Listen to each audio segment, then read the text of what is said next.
In a region where terminology matters, the United States' decision to drop the word occupied from its description of the Golan Heights and Palestinian territories is a significant one.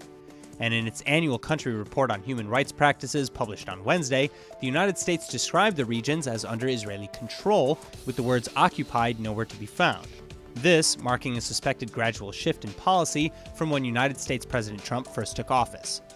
Now, in contrast, the 2017 report used the word infrequently, while in 2016, it referred to the disputed territories as occupied, which until then was the standard. But as far as Israel is concerned, the Golan has belonged exclusively to the Jewish state since it was annexed in 1981, 14 years after the Six-Day War. The international community, however, does not recognize this. Still, the United States may be coming around now, especially in the wake of this report and the visit to the Golan Heights last week by Republican Senator Lindsey Graham, who vowed to work with the Trump administration in recognizing Israeli control over the area.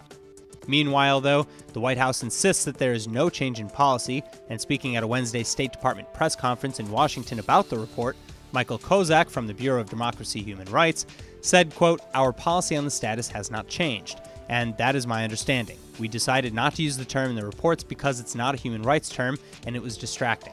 Regardless, that didn't stop right-wing politicians in Israel and the United States from celebrating the report.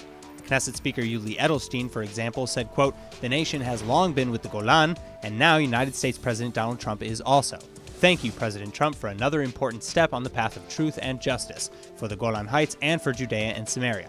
So the next step, the application of sovereignty in Judea and Samaria as well, aka the West Bank."